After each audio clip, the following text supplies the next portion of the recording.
and gentlemen, please rise for the entrance of the official party and remain standing for the playing of the national anthem.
Good morning, everyone.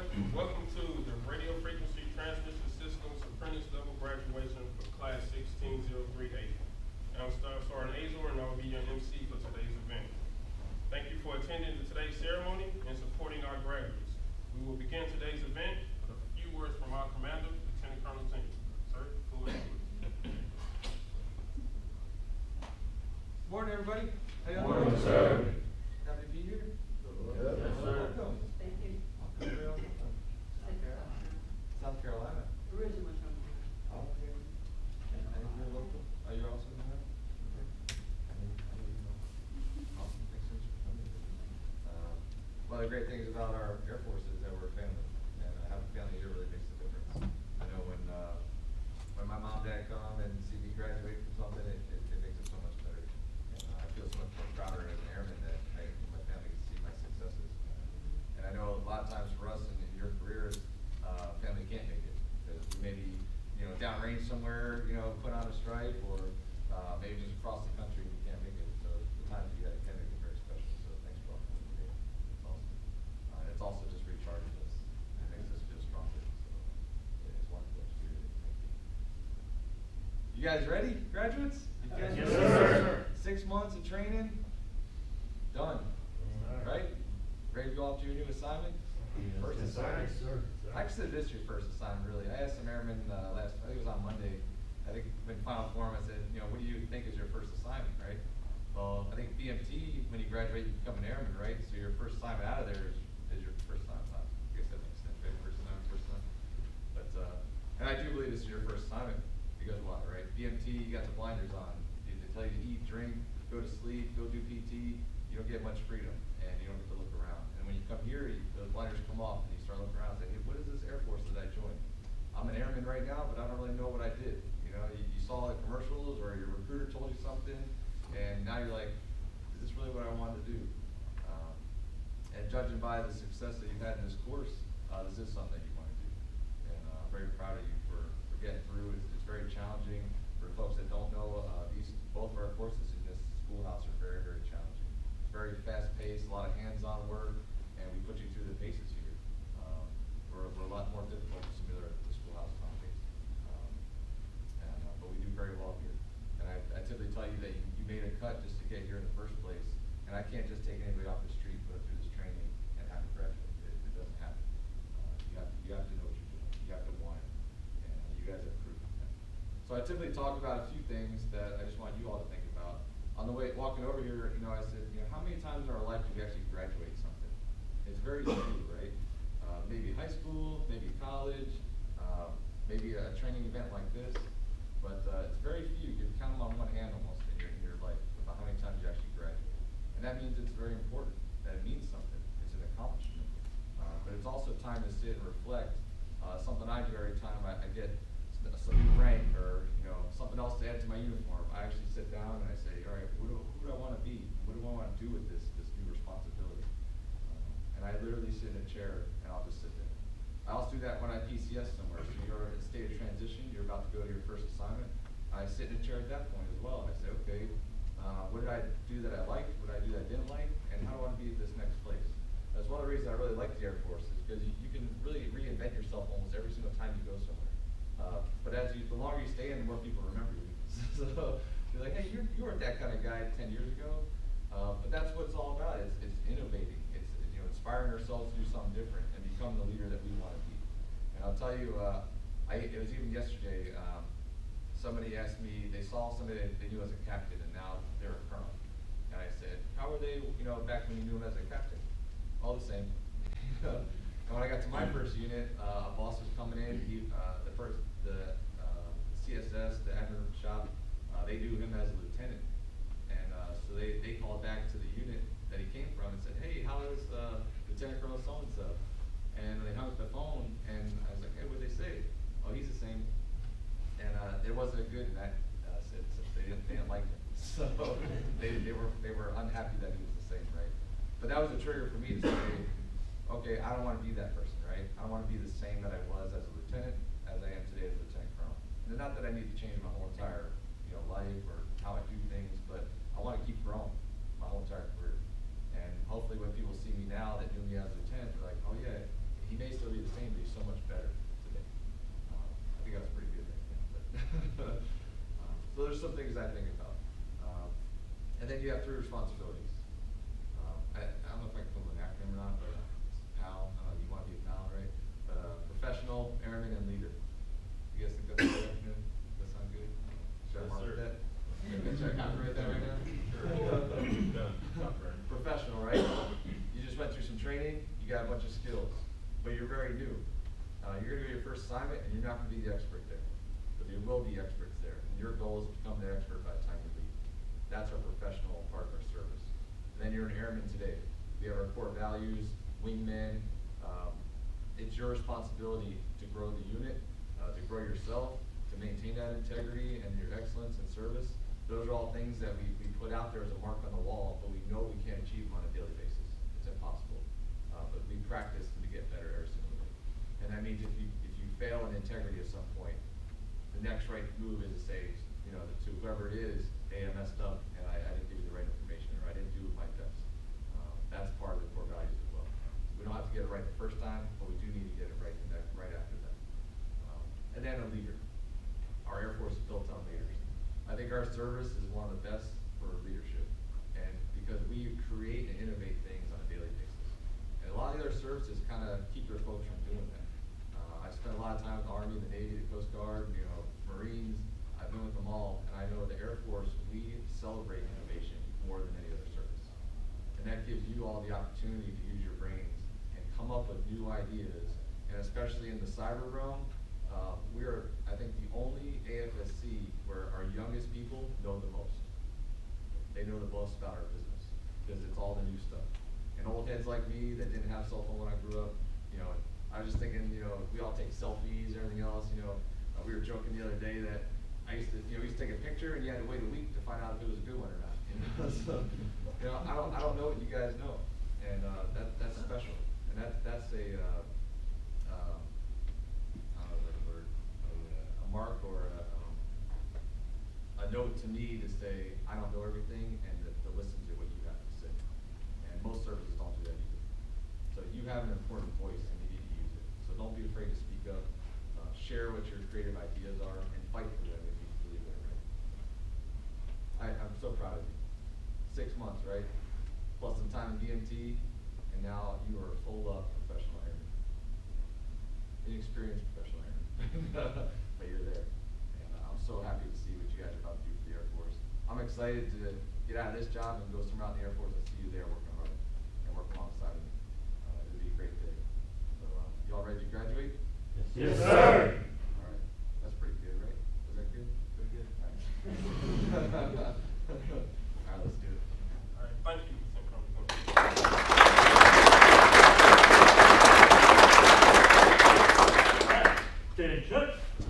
Award of the 3 skill level badge is the first step in the airman's career to attaining technical proficiency.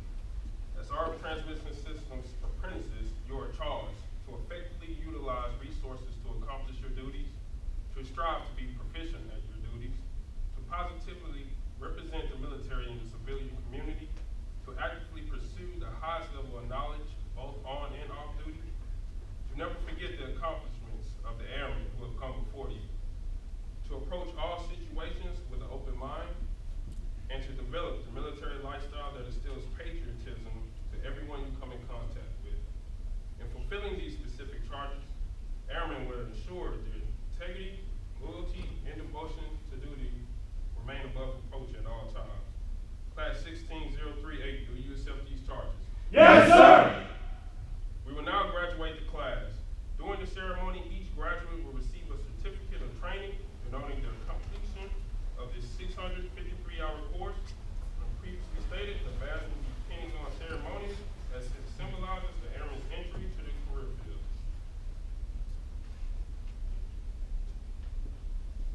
Tech Sergeant Kalani Callis, PCSing 2, the Hawaii Air National Guard.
Minnesota?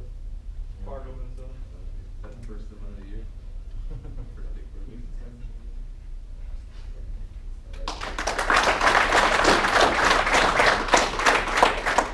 A1C, Matthew Gas, PCS include Elmwood North, Air Force Base, Alaska.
Well, let's rustle up.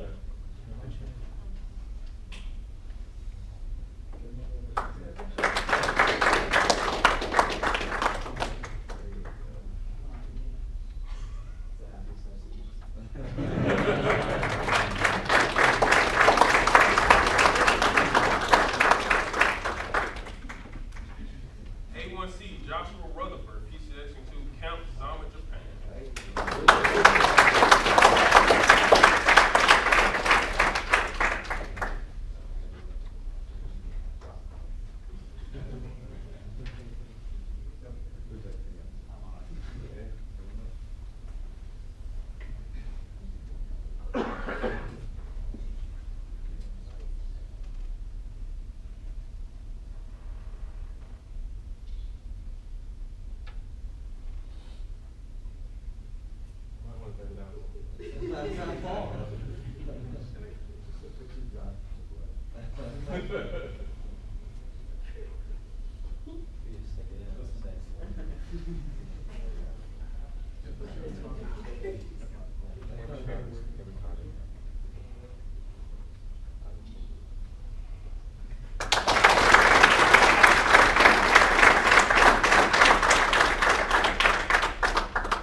A1C Israel Tristan, PCX into Fort Hood, Texas.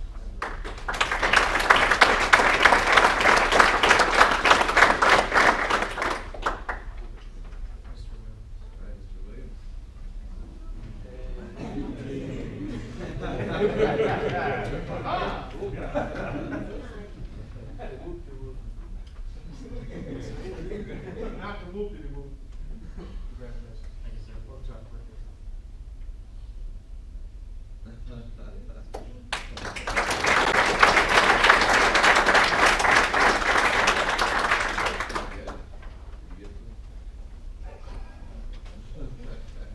Aaron Gianni Elliott, PCX into Bill Air Force Base, California.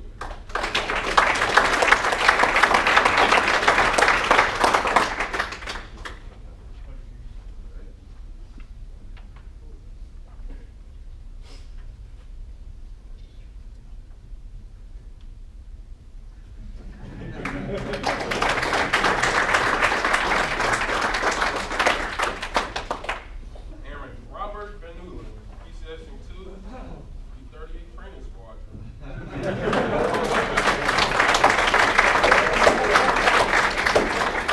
He's way more.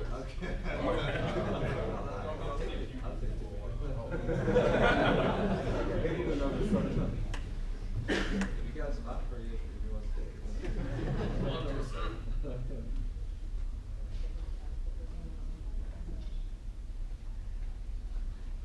You can change the black rope to a blue one.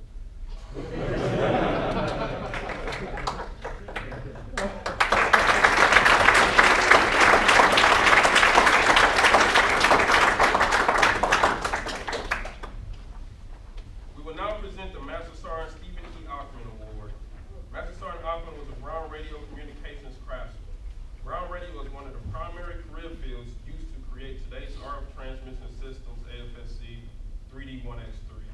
Master Sergeant Ockman was a maintenance superintendent assigned to the 5th Air Support Operations Squadron, Fort Lewis, Washington.